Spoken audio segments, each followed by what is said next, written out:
Hey everyone, so I just wanted to do a quick video on this TV. This is a Sony Vega Trinitron, and the specific model is a KV-32FV300. And yeah, it's a really nice TV. However, I'm going to be selling it because it's just an extra one that I have, and I want to exchange it for a different model that's newer. And yeah, just to try new things, and I'm sure it'll go to a good home. And yeah, it's a awesome TV. But before I sell this, I just want to do a quick review of the features that it has. So first off, you can see here the colors look excellent. Yeah, this is just a DVD that's playing on it. Yeah, content that was made around this time is yeah, looks just great on it. This TV's from 2002 specifically. And yeah, let's go ahead and take a look at the inputs it has. So first off, you can see here in the front, this is actually video too. But yeah, this is, here you can see it has S-video, and then composite, and then left and right audio channels. Yeah, and then you can see it has the different controls here. It looks like at one point it had a cover that went and covered this, but that's been broken off. And it looks like some stuff has been broken off down here too. I bought this TV from a gaming convention place. They said they used it on with just like old video games and stuff. They had a bunch of different, I guess, games that they had there. But yeah, they were closing up shop though, so I bought it from them. Same thing with this little one over here. So yeah, so I think it definitely has gotten some good good use out of it. But yeah, it's probably been banged around a bit too as they moved around in the store.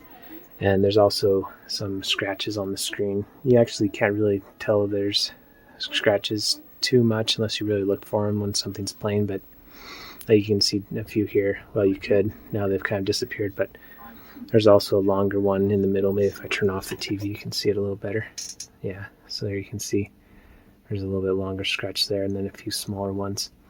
But yeah, for the most part though, they're not too noticeable. Turn that back on. You hear the degosser. Yeah, the sound is really good on this TV too. You can see it has the wow true surround. So yeah, we'll show that a bit later. But yeah, let's go ahead and look at the back of the TV. Okay, so here's the side of the TV. You can just see how wide it is. Weighs about 175 pounds from what I remember. Yeah, let's see if we can. It's kind of hard to get enough space here. Let me try moving it a bit more. Okay, there we go.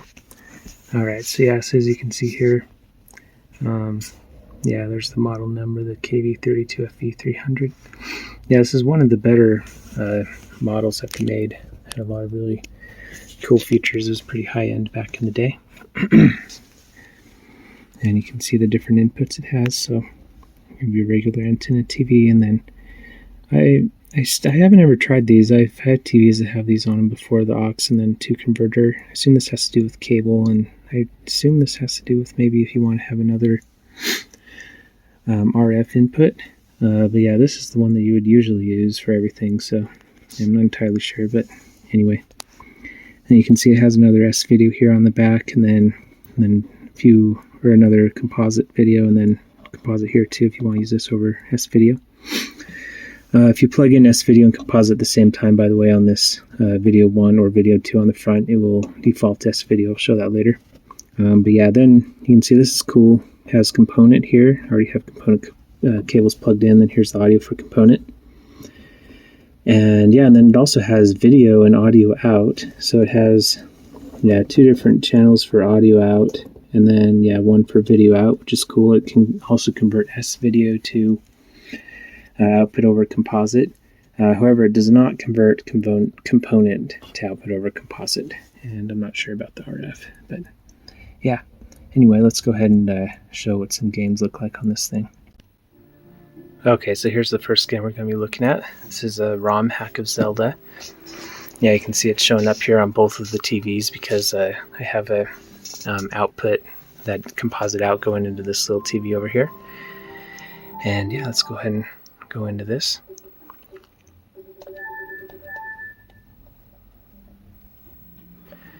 So yeah, I mean, yeah, as you can see, it looks really good. I'm not sure how well it shows up on the camera, especially with like YouTube compression, but the scan lines or the blank lines in between the scan lines look really well, really good. But yeah, it is interesting to see the difference between these two TVs. This one is from 1992, so it's 10 years older. But yeah, there is one thing I wanted to show though, real quick, which you might have already seen in another video I have, but something about this TV is that it has like a automatic white balance or like dynamic picture settings that kind of throws off some of the pictures. So I'll show you what that looks like. I'm just going to wait for it to be daytime before I show you. Okay, there we go. So now it's daytime. I also went into Kakariko Village. So yeah, so you can see both images look pretty similar. I haven't really calibrated them, but I've just kind of changed the brightness a little bit. But yeah, anyway, so just pay attention to Link's tunic here. So you can see it just gets brighter when you hold down Z. And so yeah, that's the dynamic stuff that kind of changes some of the shadow detail. So, which may be a good or bad thing, but it does kind of alter the image, whereas you can see on this older TV. Don't mind the controller cord there. Yeah, you can see it doesn't really change. Like the color changes the same, or is the same on Link's tunic. So yeah, there's no dynamic stuff on this older TV from what I can tell. But yeah, on this Vega, yeah, there is dynamic, and that's kind of a common theme on all the Vegas I've tested so far, the Trinitron Vegas. I guess I haven't tested that many, but yeah. Anyway, yeah, I have more videos on that, but yeah, but besides that though, I mean, the image looks great, and I mean, it really does make a difference playing on a bigger screen like this, you know. I mean, this little one, don't get me wrong, it looks great, but yeah, having the bigger theater screen is really nice. But yeah, anyway, let's go ahead and go on to another game. I wanted to show a more modern game, so let's turn on the Nintendo Switch. Okay, so here's the Nintendo Switch.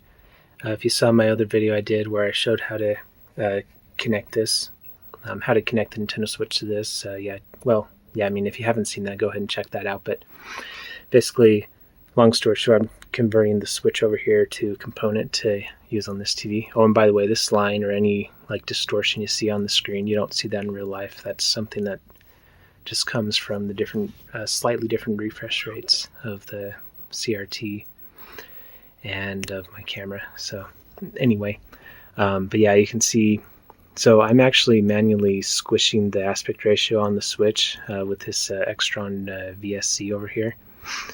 And yeah, and it does work. However, this TV has a really cool feature where it will actually squish the screen by itself. It calls it an auto widescreen mode.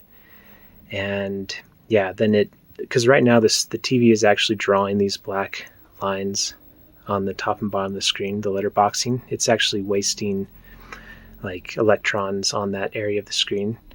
But this function in the TV, which I'll show you in just a second, it actually, okay, the TV says, okay, this is a widescreen image, so I'm not going to draw anything here. So it's literally just black, no scan lines at all. And it concentrates all the 480 scan lines that it draws in the center. And it actually makes a pretty remarkably sharp image in the center.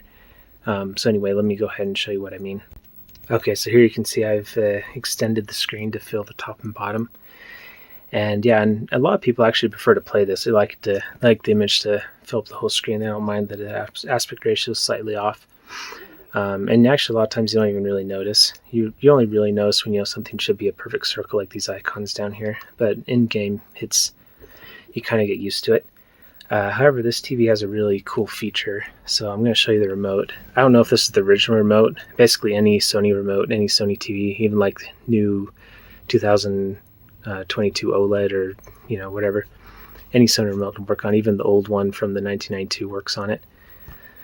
But anyway, you just want to go into the menu here on this TV, and then you can see over here in setup. Oh, they call it 60x9 enhanced. Okay. So yeah, so you want to turn this to on, and then you can see it actually squishes the screen down. And hold on, I'm going to turn off this TV because this remote is starting to change settings on there. Oh, and by the way, you can see it's not converting component into composite. So yeah, I'm just going to turn off this TV real quick. Okay, there we go. But yeah, anyway, over here. So now the center of the screen. So let me take away this menu. It actually looks very sharp. So now this is just pure black. There's no scan lines being wasted on the top and bottom of the screen. The TV is taking the full image and squish it down to 60:9 enhanced aspect ratio. So anyway, this is probably my favorite feature of this TV, just because there's so much widescreen. Most content nowadays from modern consoles and movies and stuff is designed for widescreen TVs, and so yeah, this feature is super useful. Makes stuff look really sharp on this TV. So yeah, definitely one of my favorite features, something that older TVs don't have. But anyway, I guess while we're here, let's go ahead and look at some other features in here. So yeah, you can see you can change the mode, the video mode, to see standard, movie, sports, vivid. I usually just keep on standard, although vivid does look really sharp. But yeah, standard is usually what I keep it at. And I also usually turn down the picture, just because I've heard that helps extend the life of the tube. I have a feeling this TV has had a lot of hours on it, though. Just kind of, how it's been banged up. You can see it's been moved a lot, and yeah, I imagine they got some good use out of this. Whereas on the other hand, this little one over here, it seems like it's almost brand new. So probably you mostly use the big screen CRT. But anyway, yeah, you can see all the different things on here. Yeah, color temperature, you can see how that kind of changes what the picture looks like, changes the color slightly. Now this is a pretty cool feature. This will actually make it so stuff like text shows up better. So like, let's go back to this menu here. So like you can see over here, like the time and the battery percent. So right now it's on low. If I turn it to off, it gets a little fuzzier. Low, and then high actually gets pretty sharp. But I usually keep it on low, just because I feel like high is a little bit too sharp, and it kind of shows some artifacts off to the side of the image. But yeah, but high does look nice too. I mean, I guess it just kind of depends on how sensitive you are to little like sharpened artifacts. But yeah, I feel like low is a pretty good happy medium. And then Dyna Black too, it just kind of sharpens things up as well. So like you can really see it here on the like on some of these game icons. So as I turn it to high, it just kind of gets a little bit sharper, a bit more contrast. Yeah, I actually kind of like that to be high, so I think maybe I'll leave it as high. But anyway, yeah, that's kind of some of the video settings. And then there's also the sound. So like let's see, let's actually go back to the Nintendo 64. For some reason, this front input, and I don't know if it's the back too, but it's like I feel like the audio is like significantly louder on this input. Because this is almost all the way down, and yeah, so you can see that there's I like this wow effect, but yeah, you can turn off these different effects too. Oh, right. Sorry, I was going to show you. So yeah, you can see this is all the way down. One more down turns off the volume. But yeah, even that I feel like is a little too loud. So yeah, these speakers are very powerful. But yeah, anyway, I'm going to go in here. And yeah, I mean, it can get a lot louder than this, but I don't want to be too loud. But anyway, so you can see there's wow, true surround. And then just kind of turns the effect off, which is just pure stereo, which, to tell you the truth, kind of sounds flat compared to these other modes. But yeah, this wow is my favorite. This one is just a little bit too much. Like, it definitely sounds interesting, but yeah, this wow is just wow. Anyway, I think this might be my second favorite. This one I've noticed the true surround has like some feedback sometimes, so I don't really like that one very much. Like there's like some buzzing in the background. But yeah, this wow is probably my favorite. And then yeah, and then you can see you can turn the speaker on and off. So if you want to use those audio outputs on the back, turn this back down because yeah, it's pretty loud. But yeah, so you could use that to hook up to an external amp or whatever. Yeah, and then I would recommend keeping the steady sound off. So I'm pretty sure what this will do is it'll take it will take the sound and then it will change it a bit to make it so it's more consistent with other inputs, I would assume. Or maybe if you're watching a movie, then this actually could be a cool feature. I don't know. I'm just kind of guessing what this is, but it might be where it will equalize the loud parts and soft parts of movies, which is pretty cool. Because yeah, it's kind of annoying when a movie is really soft sometimes, and then there's really loud music. But for games, better just to leave that off, because yeah, they're already balanced pretty good. Let's just kind of look and see what else. So yeah, channels, no analog, unfortunately. Channels anymore. And this doesn't have a digital tuner like newer CRT TVs. Parental controls, yeah, that's pretty self-explanatory. Timer to turn off, that's pretty cool. And another thing too is this is something I adjusted. So this tilt correction. So if the TV is slightly tilted this way, which it was originally, then you can change this so it just kind of is tilted better. I'm not sure how better I can explain that, but yeah, I think that's pretty self-explanatory. Then you can change the labels, demo mode. I haven't ever tried that before. Maybe we'll try that real quick. Oh, and then you can also go to a basic menu, which I really don't like. But, I guess you have your basic stuff here. So, I like to have all the features available to me. Let's just see what this demo says. So, welcome to Sony's world of television. Oh, maybe I should have started with this. This Vega TV offers new menu system. Oh, cool. Oh, look at that. So, okay. So I guess I could have just had this show you what all the menus are instead of me explaining stuff. Enhanced video options. Oh, this is pretty cool. I've never tried this before. So yeah, so you can see this is the stuff I was showing you before. Yeah, I'm not doing any of this. This is just happening by itself. So yeah, enjoy the show, I guess. Advanced audio features. Yep, it's basically telling you the stuff that I was telling you. We'll let it play out because it's pretty cool. Yeah, favorite channels. Oh, it's really too bad there's no more analog TV. It's a lot more reliable than digital. Oh yeah, and they actually just showed something cool too. So, oh, look at that! You can change what ratings are played. Huh? I wonder how that works. That's like some sort of. I wonder how that works. And then you can turn on the basic menu. Oh yeah, but anyway, what I was going to say is the picture-in-picture mode. That's another cool feature. So let's see, is this going to start over? So I guess this is something that they would maybe have playing in stores. Anyway, we'll get out of that. Just to show off the features. But this TV does have picture-in-picture mode. I forgot about that. I don't know if this controller has picture-in-picture button on here though. So if it doesn't, then we might not be able to show you. But I think you basically saw it on the when it was going through the little tour. You could see that little box up here. That was the picture-in-picture. So you could have a TV channel playing in the background while you're playing a game or watching a movie, or you could play, I guess, 2 games at the same time, or even have a Zeldaverse where one person plays on the big screen and then another person, plays on the little screen. You can see who can get through the Dicketry the fastest or whatever. That's kind of a fun thing to do. I don't see a picture-in-picture. Usually these Sony remotes have a picture-in-picture option on there, but I don't see it on this specific one, so that's okay. Anyway, I think that's pretty much it for this TV.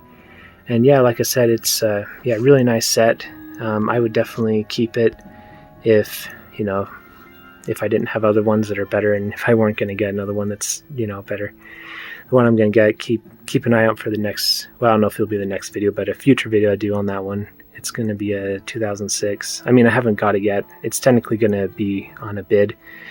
So assuming I can get it and no one else is bidding for it, or if they do bid for it, it doesn't go too high, then I'll pick that one up. But anyway, keep an eye open. Hopefully we'll be able to, replace this one with that one. That newer TV, the one from 2006, actually has less features than this one. It's missing the S-Video on the front here, and it has fewer inputs on the back, and the speakers also aren't as nice on the new one. But anyway, I'm still very curious to see what a 2006, very late CRT looks like. So yeah. Oh, you know what, I forgot to show this. I said I was going to show this, but I forgot.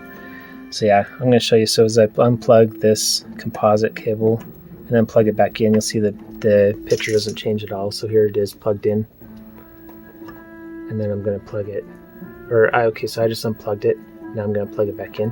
You can see the picture didn't change at all. That's because it's using the S-Video signal. Whereas S-Video, on the other hand, when I unplug that and then plug it back in, you can see there's actually a change. Let me turn off this flash real quick.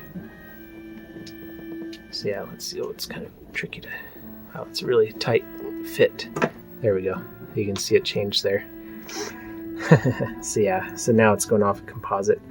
As far as the quality though, I guess this is something else I didn't talk about, but obviously components going to be best.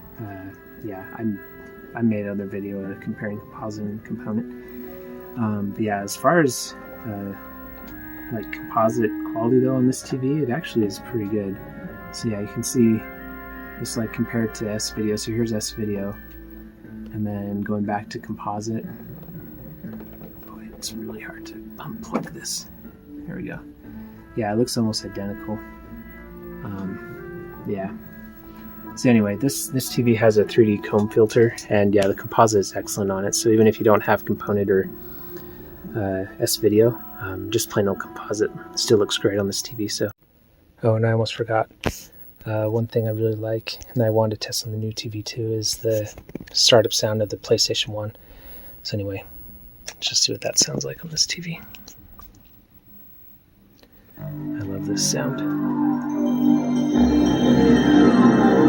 Oh, and I forgot to mention this TV has a subwoofer in it as well, which is really cool. Yeah, it has a very nice subwoofer. Yeah, I mean, the sound is awesome on this TV. Definitely don't get that on a modern digital flat screen anyway.